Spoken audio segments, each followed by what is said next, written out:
Buenas tardes, jóvenes.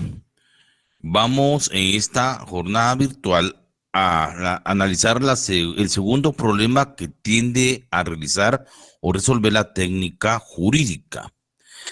En esta oportunidad hablaremos de la interpretación de la ley. Y para aspectos pedagógicos de este tema lo hemos dividido en dos partes. Hoy analizaremos la primera parte de la interpretación de la ley y el día martes de la próxima semana concluiremos con su segunda parte. Y entramos en materia. Cuando se habla de interpretar la ley, trata de ilustrarlos en investigar y explicar el sentido que la norma jurídica, que la ley encierra. También los orienta a buscar su significado, el valor propio de la norma para medir su extensión precisa y evaluar su eficiencia en cuanto a las relaciones jurídicas.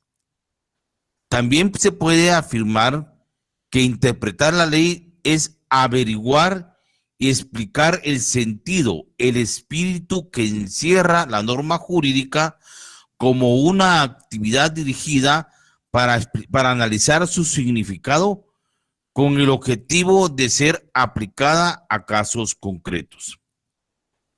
Una de las actividades más importantes del análisis de la norma jurídica es poderla interpretar, es poder investigar su sentido, el alcance de la norma jurídica en cuanto a su extensión de regular relaciones jurídicas individuales y colectivas de la sociedad, regulaciones propias de conducta. Asimismo, buscar el espíritu que la norma jurídica contiene y que el legislador le quiso dar en un momento en su creación, en una época y en un lugar determinado. Esta es una de las actividades que analiza y trata de resolver la técnica jurídica, la interpretación de la ley. En este aspecto, vamos a analizar la existencia de varias escuelas que nos orientan sobre la interpretación del derecho. Esas escuelas, cada una de ellas tiene un espíritu concreto de análisis en su interpretación. Y vamos a estudiar 5 que se encuentran reguladas dentro de este ámbito doctrinario. Estas escuelas son, en su orden: 1, escuela exegética o tradicional; 2, escuela del derecho libre; 3, escuela de la lógica de lo razonable; 4, escuela de la jurisprudencia sociológica; y 5, escuela de la jurisprudencia de intereses. Analizaremos el análisis y el espíritu de la primera escuela de la interpretación del derecho, la escuela exegética o tradicional. Esta escuela se fundamenta en que la interpretación debe de reducirse en la búsqueda del pensamiento del creador de la norma jurídica, el creador del que elaboró la norma jurídica, es decir, el legislador, para indagar la intención que tuvo el mismo al momento de su formulación. Esta escuela nos trata de explicar en su análisis la exégesis de la norma jurídica, su origen de creación y el espíritu que el legislador le dio al momento de elaborarla, al momento de formularla. En este aspecto, esta exégesis se basa de los siguientes medios. En primer lugar, se basa y se fundamenta en los exámenes de los trabajos preparatorios, es decir, los argumentos jurídicos y antecedentes que tuvo el legislador al momento de creación de la ley, circunstancias, hechos concretos y fenómenos que en esa época se dieron para regular ese tipo de conductas humanas. También se fundamenta la escuela exegética tradicional en un análisis de la tradición histórica fundamentada también en la costumbre. Y también se puede fundamentar en su elaboración de la norma jurídica a través de esa escuela exegética o tradicional en procedimientos indirectos como la equidad y los principios generales del derecho.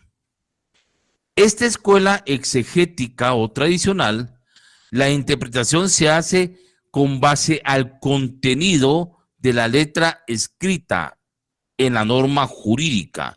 Es decir, fundamenta su estudio en una interpretación eminentemente gramatical, a la forma y contenido que el legislador le dio al momento de crear la misma. En este aspecto, si analizamos el artículo 10 y 11 de la ley del organismo judicial, podemos ver ciertos postulados que están integrados en esta escuela exegética o tradicional. Y traeremos a colación el artículo 10 de la interpretación de la ley, repito, de la ley del organismo judicial, que indica que las normas se interpretan conforme a su texto, según el sentido propio de sus palabras y a su contexto, de acuerdo a las disposiciones constitucionales. Cuando una ley es clara, indica, no desatenderá su tenor literal con el pretexto de consultar su espíritu. Asimismo, establece que el conjunto de una ley servirá para ilustrar el contenido de cada una de sus partes, pero los pasajes de la misma se podrán aclarar atendiendo al orden siguiente, indica a la historia fidedigna de la institución, o sea, su historia histórica fundamentada en la costumbre, y la literal de también nos habla del modo que parezca más conforme a la equidad y a los principios generales del derecho, medios y fundamentos en los cuales se fundamenta y se analiza la escuela exegética a través de la exégesis, del origen de la creación de la norma jurídica. También en ese orden de ideas, el artículo 11 de la ley del organismo judicial nos continúa explicando que el idioma oficial es el español. Las palabras de la ley indica se entenderán de acuerdo con el diccionario de la Real Academia Española. En la sección correspondiente, salvo indica que el legislador les haya definido expresamente. Si una palabra usada en la ley no aparece definida en el diccionario de la Real Academia Española, se le dará su acepción usual en el país, lugar o región a que se trate. Y concluye también que aquellas palabras técnicas utilizadas en la ciencia, en la tecnología y en el arte se entenderán en su sentido propio a menos que aparezca expresamente que han usado un sentido distinto. Entonces, si vemos estos postulados de la escuela exegética tradicional, nos está diciendo que la interpretación debe hacerse en una forma conforme se encuentra escrita, conforme se encuentra en su texto transcrita la norma jurídica, bajo un procedimiento eminentemente gramatical, para buscar el espíritu que el legislador le dio al momento de crear la norma jurídica, tomando en algunos aspectos sus antecedentes históricos, sus antecedentes preparatorios o principios indirectos como es la equidad y los principios generales del derecho. Ese es el fundamento de la escuela exegética tradicional. La segunda escuela para interpretación del derecho es la escuela del derecho libre. Esta escuela del derecho libre, su precursor es Francisco Geni. Esta escuela surge como un pensamiento en cuanto a cómo debe hacerse la interpretación de la ley. No representa una teoría organizada ni tampoco sistematizada. La escuela del derecho libre surge como una crítica a la propia escuela exegética tradicional.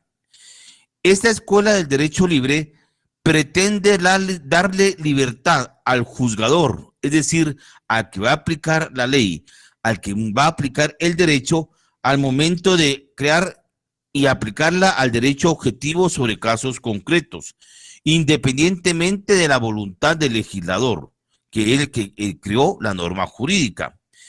Es porque se interpreta independientemente a la voluntad del legislador, porque las normas jurídicas al momento que fueron creadas fueron elaboradas bajo condiciones en cuanto a su evolución social existente en la fecha de su creación de las propias normas jurídicas y al momento del contexto social en que deben ser aplicadas. Quiere decir en este sentido que esta escuela del derecho libre le da una potestad al juzgador a interpretar el derecho conforme a su experiencia, conforme al conocimiento del contexto social en el cual se va a aplicar la ley, en el cual se va a aplicar la norma jurídica a un caso concreto, porque las condiciones en el momento en que fueron creadas cambian constantemente con la evolución histórica de las sociedades y con la evolución del fenómeno social de las propias relaciones humanas y de la relación de conductas que tienen que aplicarse en las normas de derecho.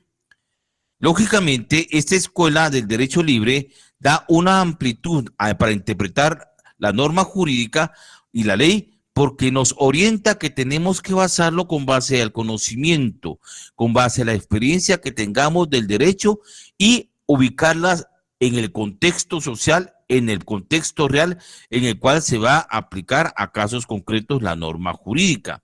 Y esta surge como contraposición, reitero, a la escuela exegética o tradicional. La escuela del derecho libre tiene los fundamentos básicos para su interpretación, que indica, uno, que toda sentencia es una decisión valorativa de un conflicto de intereses. Quiere decir que toda sentencia que emite un juez la hace bajo un criterio de valoración de hechos concretos, con base en la experiencia para aplicarla a la ley objetivamente. También nos indica la Escuela del Derecho Libre que el derecho tiene lagunas que no pueden ser subsanadas por los simples procedimientos lógicos constructivos. ¿Qué quiere decir esto? Que las normas jurídicas, que la ley tienen lagunas de derecho, o sea, aquellas circunstancias que el legislador al momento de crear la ley, al momento de crear la norma jurídica no preveyó para regularlas, por desconocimiento o ignorancia de haberla para aplicarlo a un contexto social. Entonces, en ese sentido, el juzgador, el que va a aplicar el derecho a casos concretos, debe hacer un criterio de integración crítica utilizando procedimientos básicos y elementales de su experiencia sobre aspectos lógicos constructivos para dar una solución al problema puesto a su conocimiento. Y tercero, indica que ante la existencia de las lagunas, el juez debe de colmarse mediante una decisión básica de su experiencia y responsable, creando derecho que no procede, en la cual no va a proceder la ley, sino lo que el juzgador elabora y crea al momento de aplicar la ley, al momento de valorar el caso concreto mediante la sentencia del propio juez. En esto se fundamenta la escuela del derecho libre. La tercera escuela para la interpretación del derecho es la escuela de la lógica de lo razonable. El creador de esa escuela es Luis Recancés Siches. Y este es razonable, o sea, en el método de la lógica utilizando la razón. Y se prefiere tomar como base principal el principio de equidad, el principio de igualdad.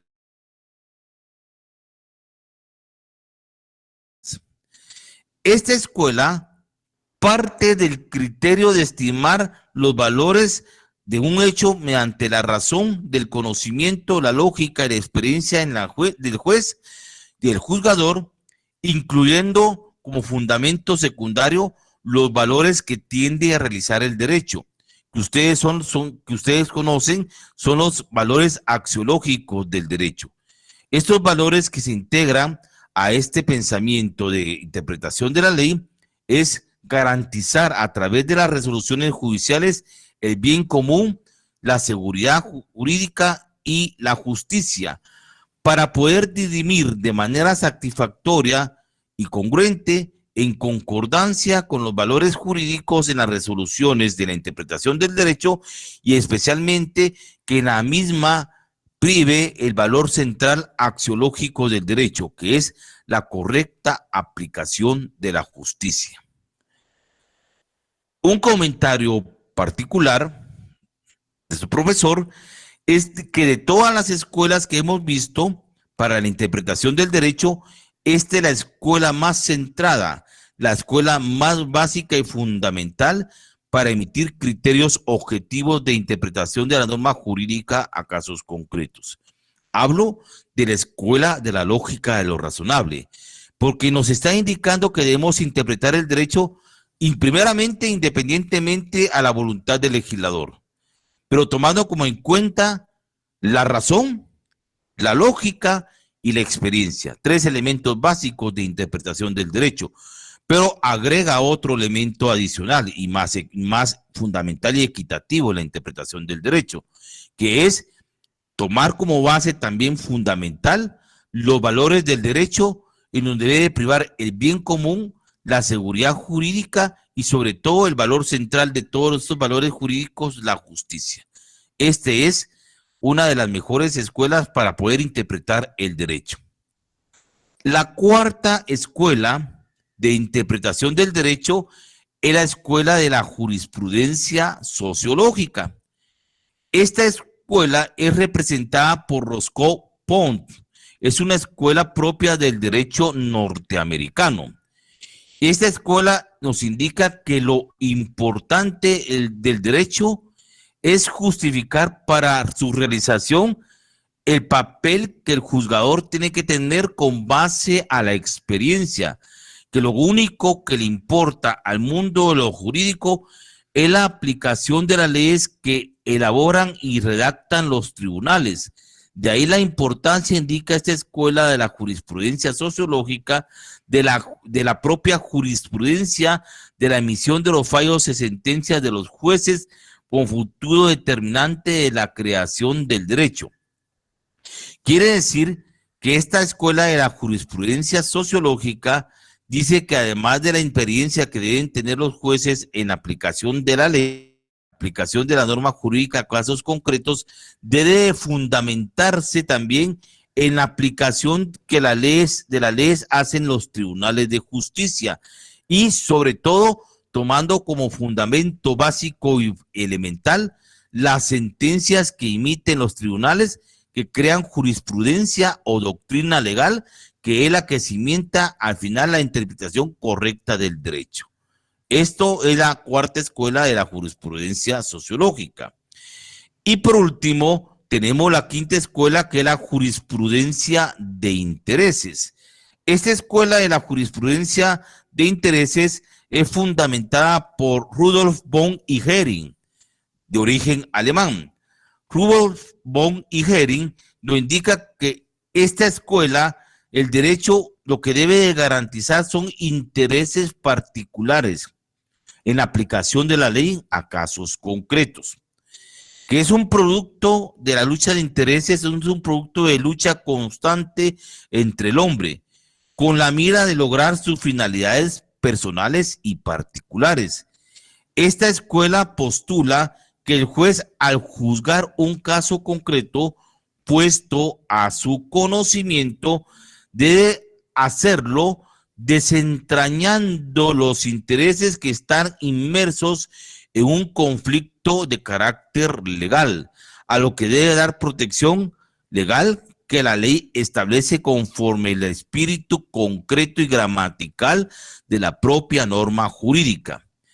También indica esta escuela de la jurisprudencia de intereses que el derecho es un conjunto de juicios de valoración de intereses personales o particulares, que el legislador expresa en forma coactiva en sus resoluciones en la elaboración del espíritu que dejó plasmado en la norma jurídica, que es la intención propia del legislador, es decir, la intención del que creó la norma jurídica en una época y en un lugar determinado para aplicar la ley cuando esté vigente a casos concretos. Con base a ese examen de intereses, el legislador debe proteger y limitar esa aplicación de la ley. Es decir, conforme a lo que se encuentra escrito textualmente en la norma jurídica, así debe aplicar el derecho el juzgador para defender los intereses que se han creado al momento de elaboración de la propia norma jurídica. Con esto hemos explicado el espíritu y el contenido de cada una de estas escuelas que nos trata de dar un lineamiento de la interpretación del derecho. A continuación concluyamos con los criterios que existen para la interpretación del sentido de la ley. Existen dos criterios para la interpretación del sentido de la ley. Estos son, en su orden: uno, criterio objetivo o lógico o filológico histórico. Dos, criterio objetivo o lógico sistemático. Miremos el primer criterio para la interpretación del sentido de la ley: el criterio subjetivo o filológico histórico. ¿Qué indica este criterio subjetivo o filológico histórico? Indica que debe interpretarse el sentido de la ley tomando en cuenta lo que el legislador pretendió darle al momento de crear la norma jurídica, es decir, interpretar el espíritu del creador de la norma jurídica al momento de haberla elaborado y formulado.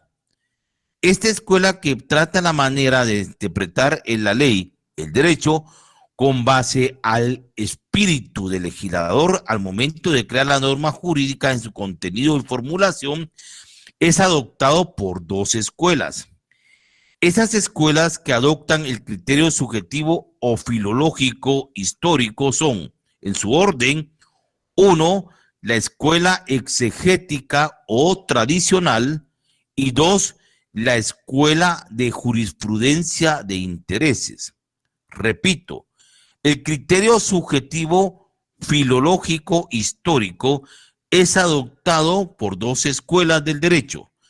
Uno, la escuela exegética o tradicional, y la escuela de la jurisprudencia de intereses. El segundo criterio para la interpretación del sentido de la ley es el criterio objetivo o lógico sistemático.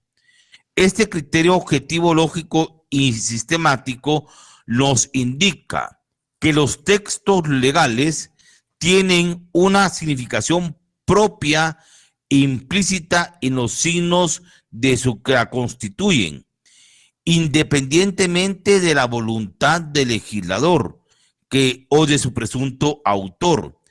Es decir, que el criterio objetivo o lógico sistemático debe interpretarse independientemente de la voluntad del legislador. Es decir, que permite una extensión amplia con base en la lógica, la experiencia y la razón. Este criterio objetivo lógico sistemático es adoptado por tres escuelas. ¿Cuáles son esas tres escuelas en su orden? Uno, la escuela del derecho libre. Dos, la escuela de la lógica de lo razonable. Y tres, la escuela de la jurisprudencia sociológica. Reitero, el criterio objetivo o lógico sistemático es adoptado por las siguientes escuelas. 1. Escuela del derecho libre. 2. Escuela de la lógica de lo razonable. Y 3. Escuela de la jurisprudencia sociológica. Con esto concluimos la primera parte de la interpretación del derecho, de la ley, de la norma jurídica, para poder determinar estos criterios y estas escuelas, para ver posteriormente en la siguiente parte, en la próxima clase virtual, las clases de interpretación de ley que existen para poder concretar y poder comprender este punto fundamental para su formación académica. Entonces pasamos a continuación al punto de preguntas o dudas o opiniones que ustedes quieran vertir sobre la clase virtual que hoy hemos elaborado en esta jornada, y los dejo en el uso correspondiente de la palabra.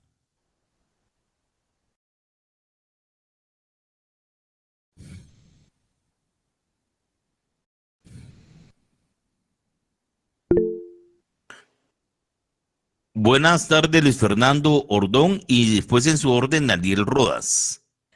Sí, buenas tardes. Me llama la atención el criterio subjetivo o filológico para interpretación de la ley, porque es claro en algún momento en establecer que se debe buscar cuál fue la voluntad del creador o el legislador en su oportunidad. Es decir, cuando se hizo la norma, que en determinado momento, qué es lo que quería el legislador plasmar dentro de la ley.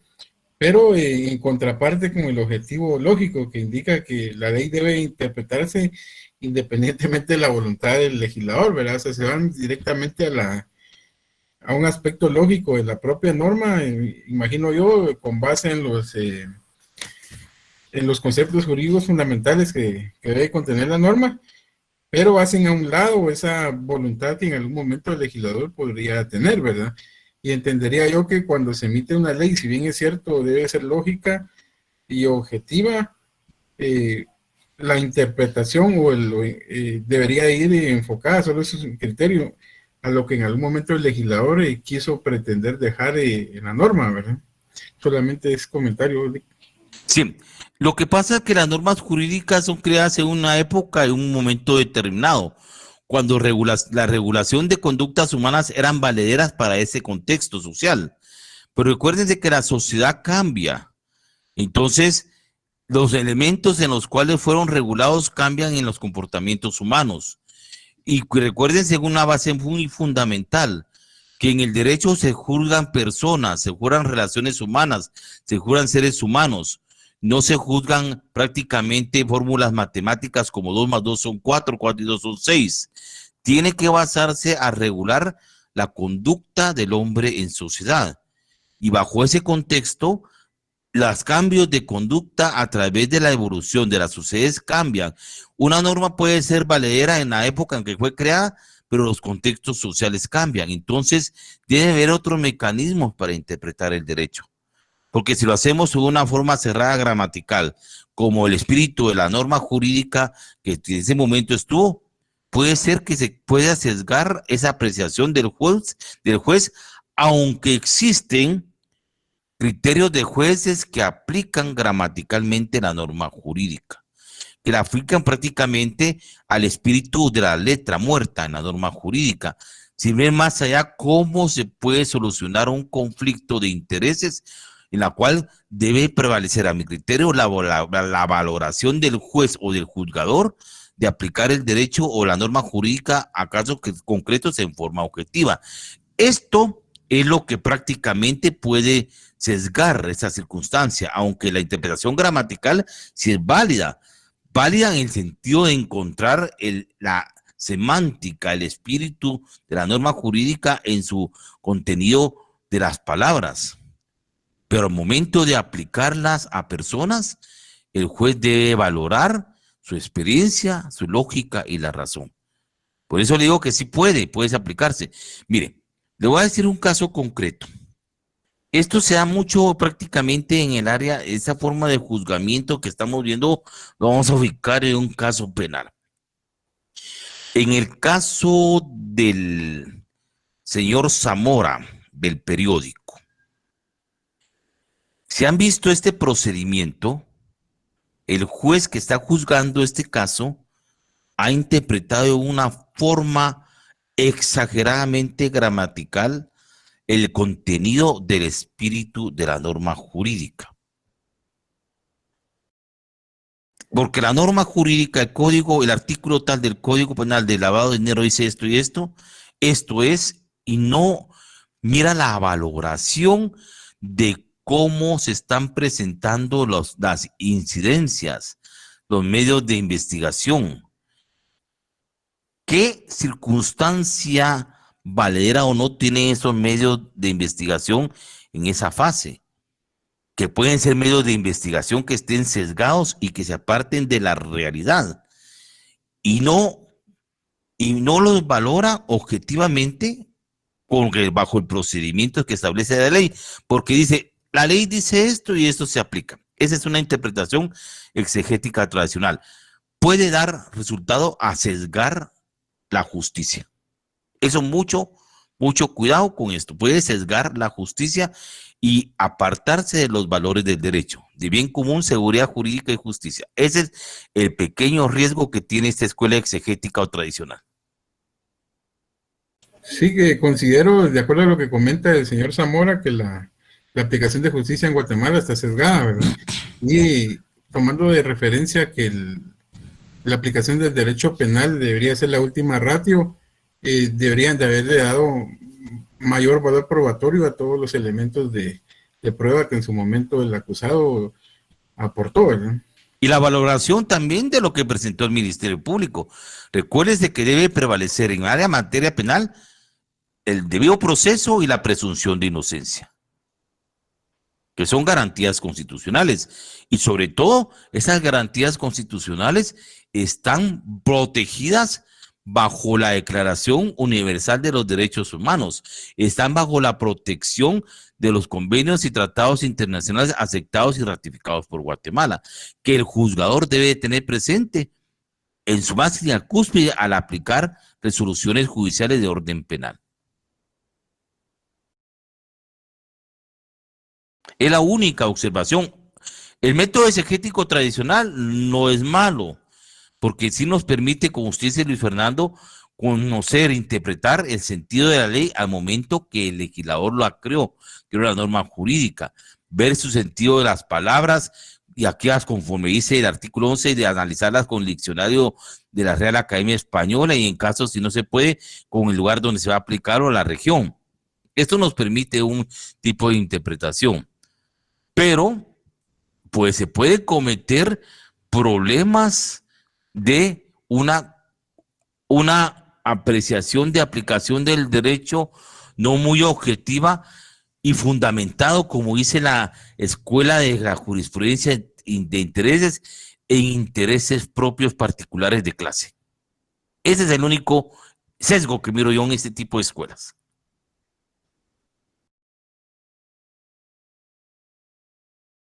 Y Cristian Solares agrega una palabra: se puede caer en una estricta rigidez.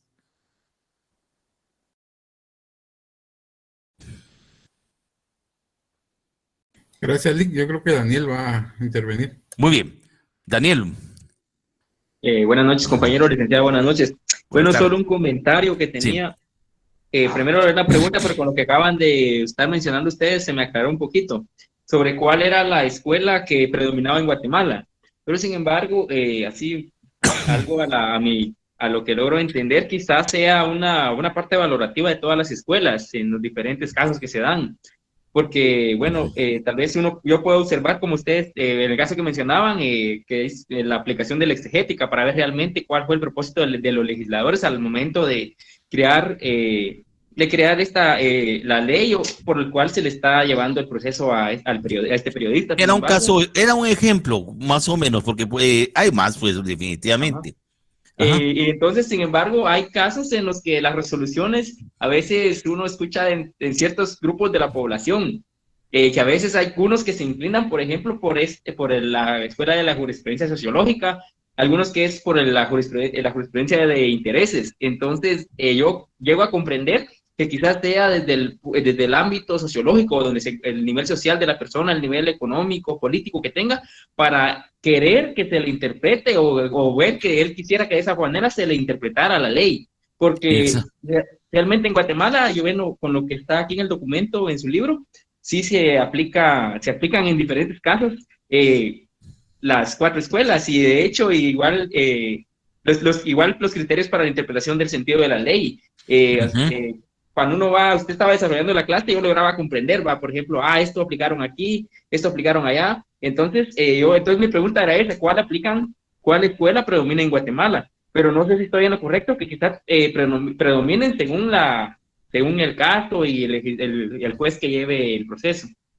Exactamente, recuerde que ahí entran también valores también de formación de las personas, su formación académica profesional, la forma en que ellos miren objetivamente la vida y sobre todo el papel de su experiencia, de la lógica y muchas formaciones académicas de los profesionales del derecho. Y en la forma en que cada profesional interprete la ley, así va a ser sus resoluciones judiciales, porque esto va dirigido más que todo, esto mira, a la forma en que el juzgador podría resolver. Pero yo soy de un criterio personal. Mi criterio personal, si fuera juzgador, aplicaría mi interpretación de la ley del derecho tomando en base la escuela de la lógica de lo razonable para emitir mis resoluciones. Gracias, Lick. Bendiciones. Gracias. Michael Velázquez, buenas tardes. Buenas tardes, licenciado, gusto saludarlo. Igualmente. Yo tengo una consulta con respecto a la ley, ¿verdad? Usted decía que habían algunas leyes que pues aún todavía estaban rígidas y otras pues que aún actualmente ya no se ejercen, ¿verdad? Entonces, a mí me causa, ¿usted considera que en algún momento se puedan aplicar esas leyes que pues quedaron, que no se aplican actualmente en algún Sí. momento? Si es un derecho vigente, pero no socialmente válido, dudo. Porque ni la propia autoridad ni la propia sociedad las aplica. Entonces, son leyes que en un momento histórico tienen que ser, tienen que ser abrogadas por el propio Congreso de la República, ser depuradas prácticamente y convertirlas en fuentes o documentos históricos. Ok, ¿y ahí en qué categoría entraría en el tema que estábamos hablando? Perdón, Alec. Si en la interpretación, si tomáramos en cuenta que es una norma vigente pero no socialmente válida, el juez no la tendría que aplicar porque definitivamente no es algo que se encuentre dentro de la sociedad y tenga una situación que tendría que integrar la ley aplicando alguno de los métodos de integración de la ley cuando miremos en la forma de que se integra la ley, porque puede ser que contengan postulados de leyes injustas o lagunas legales de leyes injustas. Ok, y otra consulta con respecto a el orden también del comportamiento del ser humano, ¿verdad? O de la sociedad. ¿Usted por qué considera que anteriormente sí había como algo estricto para que se comportara el ser humano que hoy actualmente no se cumple? Lo que pasa es que son los valores, es la forma en que los valores se cimentaban tanto en la familia, en la sociedad, en las relaciones humanas. La ausencia y carencia de la aplicación de estos valores son los que nos han llevado prácticamente a esquemas de muchos conflictos sociales, porque en los valores entra los valores morales, los valores religiosos, los convencionalismos sociales y que son cimientos básicos de la propia elaboración al final del contexto de elaboración de normas jurídicas. O sea, recuérdese que para que un ser humano, una persona tenga el respeto a la ley, a la norma jurídica, primero debe tener respeto a los principios y valores por los cuales fue educado, que son sus valores morales. Y si esos valores están ausentes en su formación, entra en conflicto al respeto y a la obediencia de las normas jurídicas. Ok, perfecto. Muchísimas gracias, licenciado. ¿Nos servirá, Maico?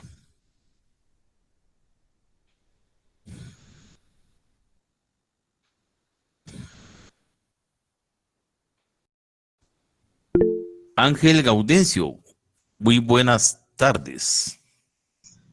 Buenas tardes, Lick. Buenas tardes a todos. Analizando este punto de la interpretación de la ley, que es muy importante, ¿verdad, Lick? Que nosotros como estudiantes de Derecho tomemos en cuenta. Viendo que en nuestra sociedad, yo creo que prevalece aún todavía las ideologías a la hora de que los jueces o los tribunales emitan sus sentencias. Uh-huh. Me refiero más que todo a esta Corte de Constitucionalidad que no ha querido dejar el puesto, ¿verdad, Lick? Entonces, Es la Corte Suprema. Uh-huh. La Corte Suprema, la Corte Suprema. Ajá, ajá. Sí, lo que pasa es que también recuerdes que aquí influyen los aspectos de carácter político, del contexto social, de los intereses que se juegan dentro de una época, de un lugar determinado. Y esos intereses están llegados prácticamente a de carácter también ideológica, si llamamos de mantenerse un grupo social ejerciendo el poder, que usted sabe que es una lucha y contrapeso manejar el poder, que esto prácticamente ustedes lo analizaron ampliamente cuando recibieron su curso de ciencia política.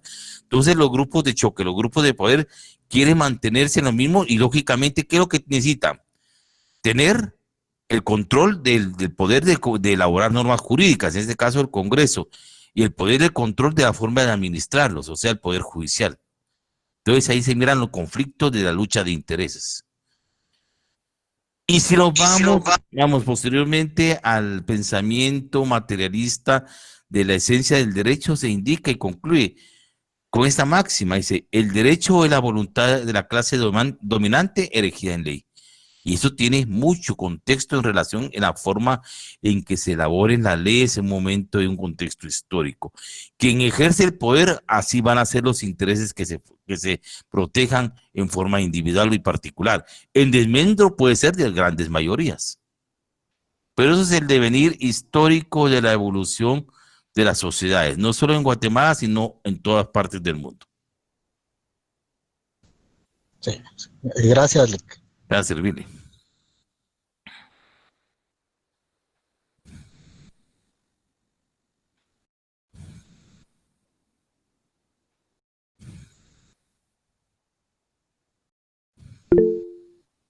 Luis Fernando.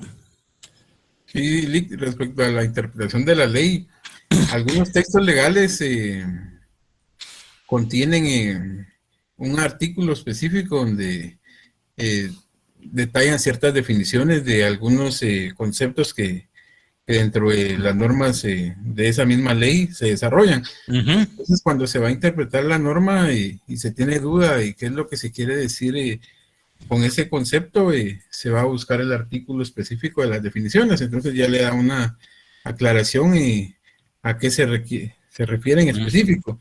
Respecto a lo que dice el artículo 10 de la Ley de Urbanismo Judicial, que la ley se interpreta conforme a su texto, estas definiciones vienen a identificar y a aclarar ciertos aspectos que en algún momento pudieran crear duda, y al contexto que en algún momento se desarrollen, ¿verdad?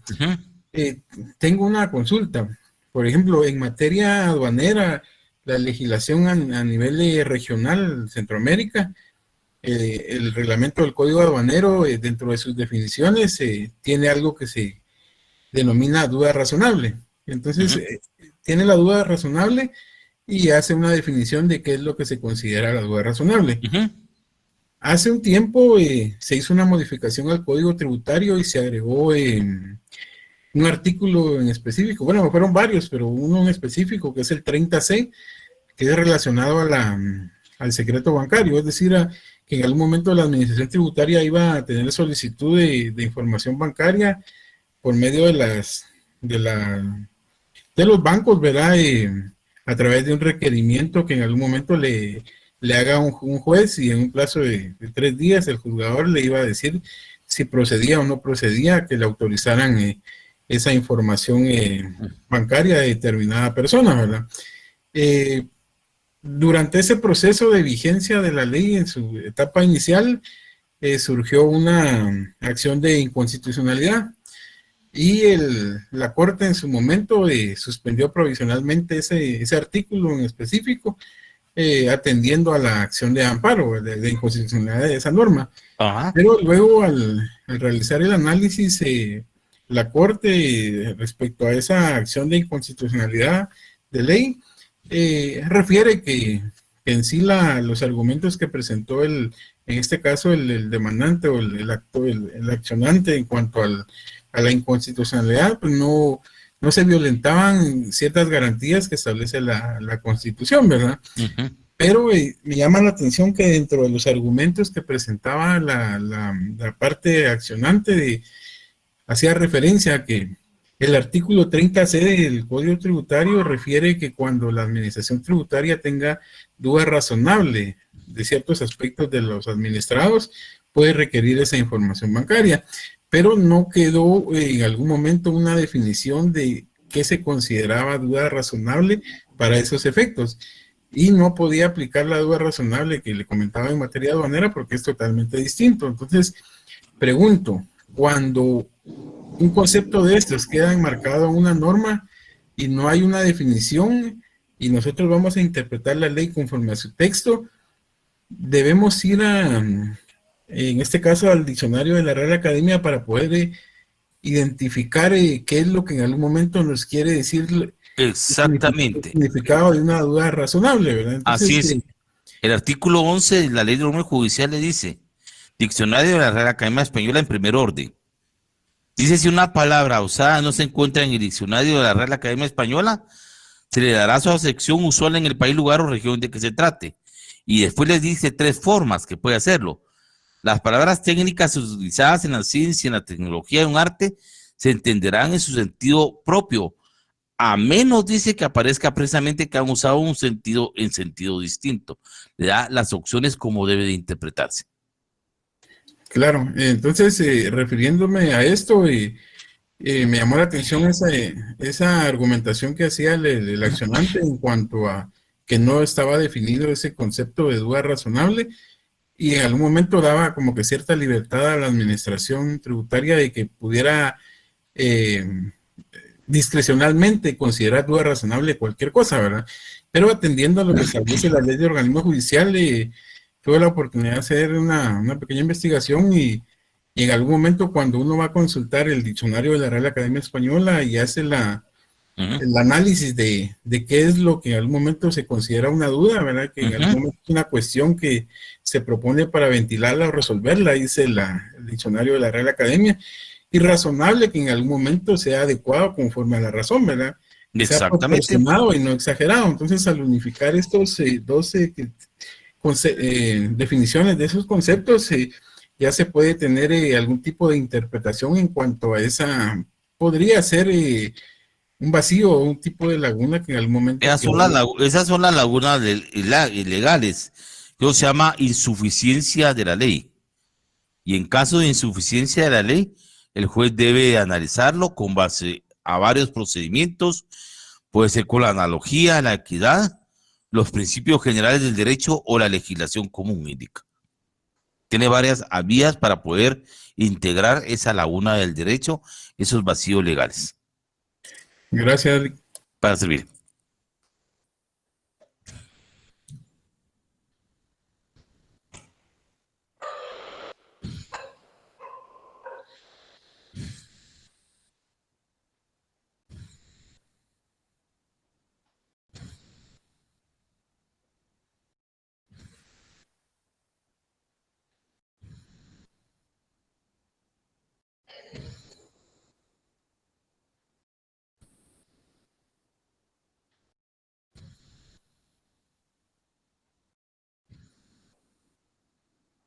¿Alguien más que desee preguntar, jóvenes?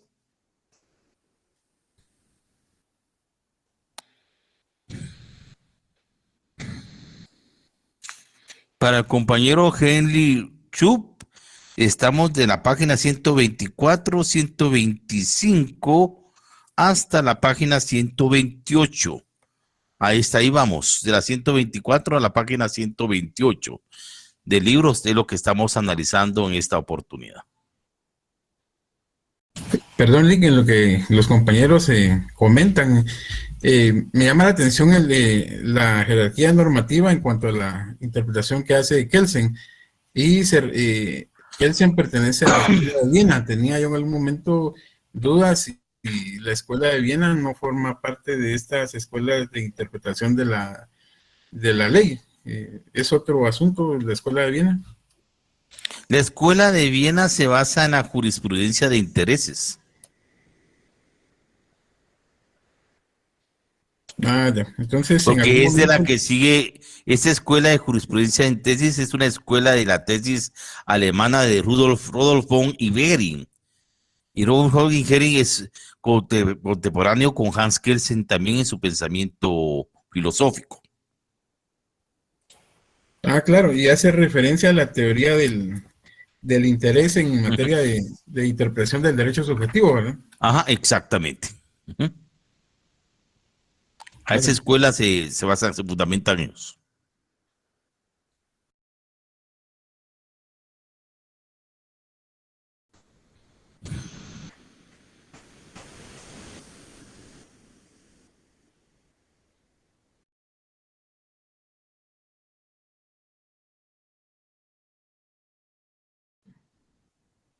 Bien, pregunto nuevamente, ¿está todo claro?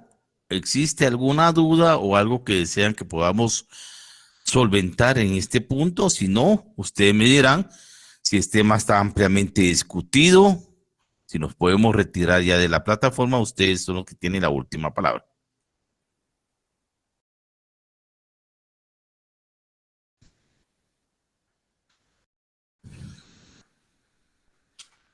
Gracias, Lico, por su clase.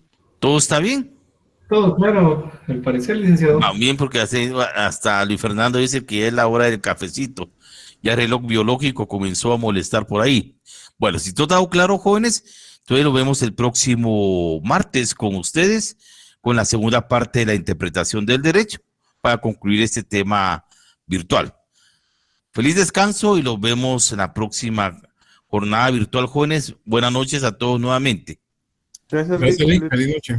Buenas Feliz noche, noches. licenciado. Buenas noches.